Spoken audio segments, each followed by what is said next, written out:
नमस्कार, kitchen with प्रणितामध्ये आज आपण बनवतोय पौष्टिक असे मक्याचे थालीपीठ. हे थालीपीठ लहान मुलं तर आवडीने खातात.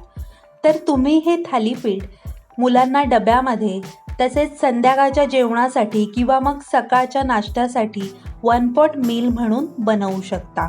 चला तर मग वेळ न घालवता लगेचच रेसिपीला सुरुवात करूया.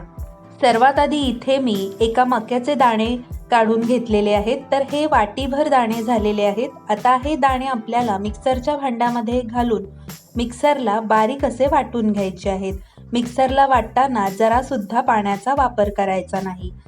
आता मी मिक्सरला बारीक असे हे मक्याचे दाणे वाटून घेतलेले आहेत.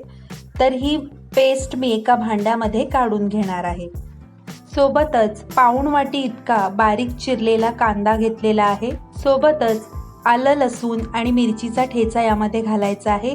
इथे मी 7-8 लसूण पाकळ्या, अर्धा इंच आलं आणि एक हिरवी मिरची खलबत्त्यामध्ये ठेचून घेतलेली आहे. सोबतच थोडीशी बारीक चिरलेली कोथिंबीर घालायची आहे. सोबतच 1 चमचा इतकी कसुरी मेथी यामध्ये मी घालणार आहे.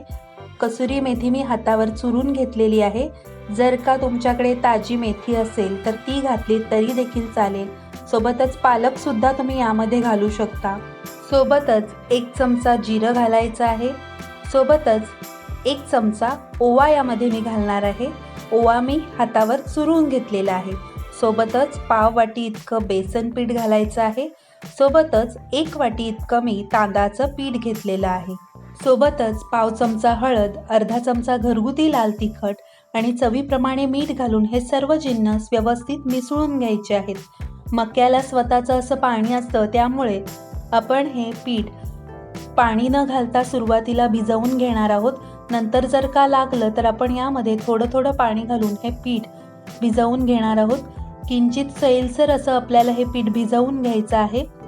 जास्त पातळ किंवा जास्त घट्ट सुद्धा हे पीठ भिजवायचं नाही. तर इथे मी पीठ भिजवून घेतलेलं आहे.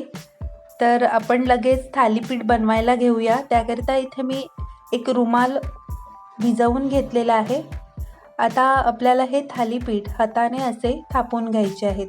हाताला मी थोडंसं पाणी लावून घेतलेलं आहे, म्हणजे जे पीठ आहे ते हाताला चिकटणार नाही.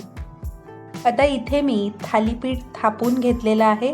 आता यावरती आपल्याला असे छिद्र करून घ्यायचे आहेत. आता लगेच आपण हे थालीपीठ भाजून घेणार आहोत. त्याकरिता मी गॅसवर तवा गरम करून घेतलेला आहे. तव्यावरती 1 चमचाभर तेल मी पसरवून घेतलेलं आहे. आता यावरती थालीपीठ घालून आपल्याला छान असं खमंग होईपर्यंत खरपूस असं भाजून घ्यायचं आहे. थोडंसं तेल आपल्याला या छिद्रामध्ये सोडायचं आहे आणि झाकण ठेवून छान असं आपण हे थालीपीठ वाफवून घेणार आहोत. 2 ते 3 मिनटं हे छान असं आपण वाफवून घेतलं. असं वाफवून घेतलं की कुठेही कच्चं राहत नाही, व्यवस्थित असं शिजलं जातं.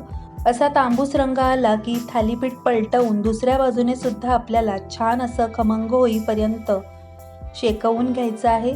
असं छिद्र आहे तिथे तेल सोडायचं, म्हणजे तेल थालीपीठला सर्व बाजूनी पसरतं आणि थालीपीठ छान असं खमंग तयार होतं. बघा, रंग सुद्धा सुरेख आलेला आहे.